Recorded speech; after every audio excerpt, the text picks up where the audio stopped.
enzyme function.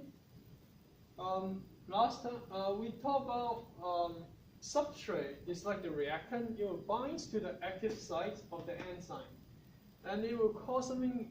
It is something called induced feed. So after it fit into the active site, then it forms the enzyme substrate complex, and then the enzyme will lower the activation energy of the reactant or the substrate, so that the substrate will become the reactant. So the substrate will become the product, and then after this, the enzyme will, the product and the enzyme, they will be separated, and the enzyme will leave, and it can continue to bind to a new substrate, and the product will go on to the next chemical pathway.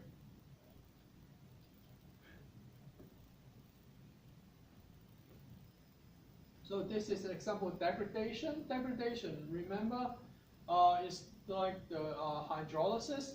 It is the breaking down of a large molecule into a smaller one. It is an example of catabolism.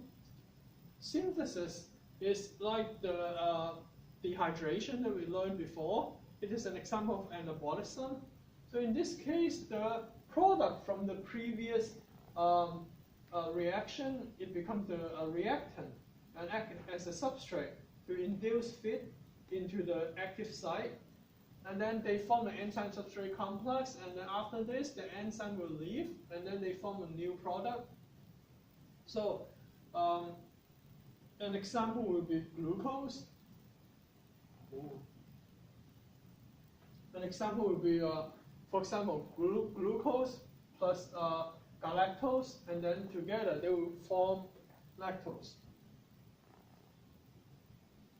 The induced feed model that I just mentioned, normally the substrate and the active site, they do not fit each other perfectly. But what happens is that when the substrate go into the active site has to go through a little bit conformation changes so that it can bind to the substrate correctly. That's why we call it induced feed. And the changes of the shape cause the changes of the shape of the enzyme of the active site changes of the shape of this enzyme, so that the enzyme will start to react to the substrate.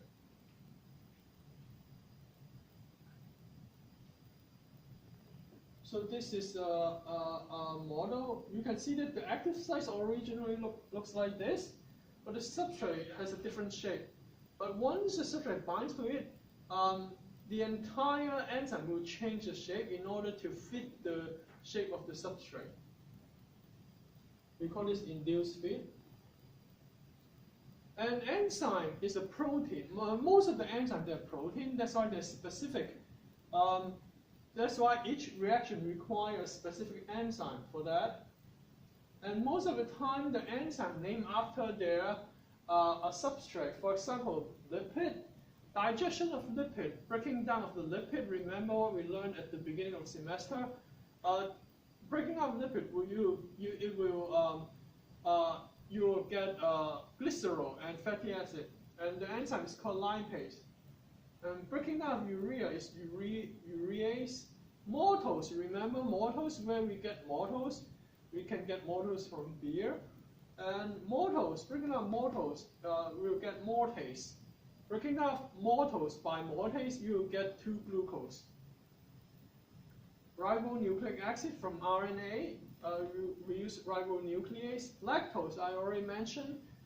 The enzyme to break down lactose is lactase. The lactase, after lactase, the lactose will be broken down into galactose and glucose.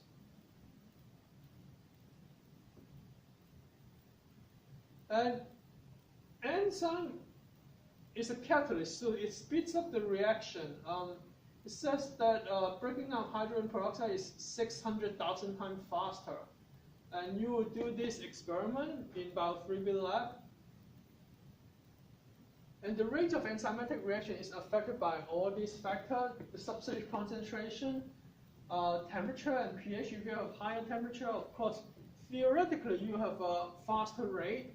But if the temperature is too high, then you will so-called denature the enzyme, so that the enzyme will no longer work. Then you will actually slow down the rate. pH, most of the enzyme in our body work in the optimal pH around neutral, but there are some exceptions. For example, pepsin is an enzyme that works the best at the pH 2 in a very acidic environment, because this enzyme is found in the stomach. Enzyme activation, some enzymes, they are in a inactive form at the beginning. For example, pepsin. Pepsin is an active form, but the inactive form or the precursor of enzyme pepsin is called pepsinogen.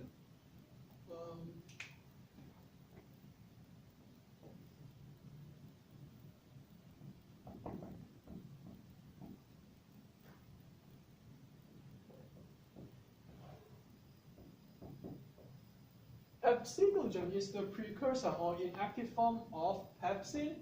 And how do we activate the precursor of pepsin? We use HCl. So this enzyme is actually you can find it in our stomach, and so our stomach secretes pepsinogen first, and then when it is in the stomach, the HCl in our stomach will activate pepsinogen into pepsin as an active form of the enzyme. And then enzyme inhibition, some molecule, they can occupy the active site of the enzyme so that it prevents the substrate from going into it. And in this case, that is the enzyme inhibitor. Enzyme cofactor.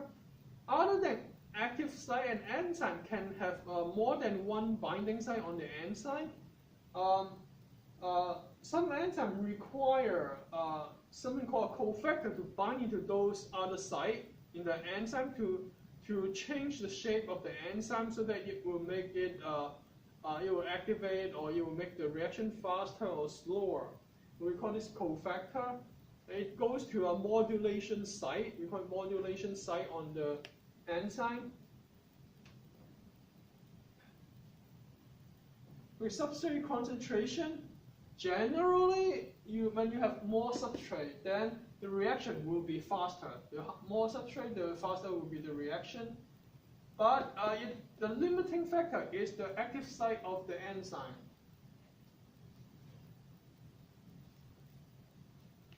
Temperature and pH, I briefly talked about it already. Generally, the higher the temperature, the faster the reaction. But if it is beyond the maximum point beyond the fastest rate of the enzyme reaction, then the temperature can actually denature the enzyme, causing the decrease in the enzymatic activity. So this is the graph. You see that the optimal temperature of most of the enzymes in our body is around our normal body temperature, 37 degrees. Most of the enzyme in our body. So you can see that the maximum rate is 37 degrees. So if it is higher than 37 degrees, then the enzymatic activity starts to decrease. For ectotherm meaning that the body temperature of the animal, you will change according to the external environment. They have a limited rate of reaction. For endotherm, because we keep our body at the constant 37 degree Celsius, then we can have the maximum rate of reaction all the time. pH, most of the time, the pH is optimal at around the neutral level in our body. the reason is that the structure of the enzyme can be affected by pH. If in the extreme pH, we can also denature the enzyme or denature the protein. So I give you an example, pepsin. The optimum pH that pepsin can work well will be pH 2 because it is secreted in the stomach. But other enzyme, okay, there's a typo. It should be called trypsin. There should be an R here. Trypsin. Other enzyme, like let's say trypsin. Both pepsin and trypsin, they are for digestion of protein. Pepsin is secreted in the stomach. Trypsin is secreted by your pancreas and then into your duodenum. So it helps to digest a protein in your small intestine. But the optimum pH for trypsin is also around neutral or maybe a little bit basic level. So it really depends on the enzyme that to have the optimum pH.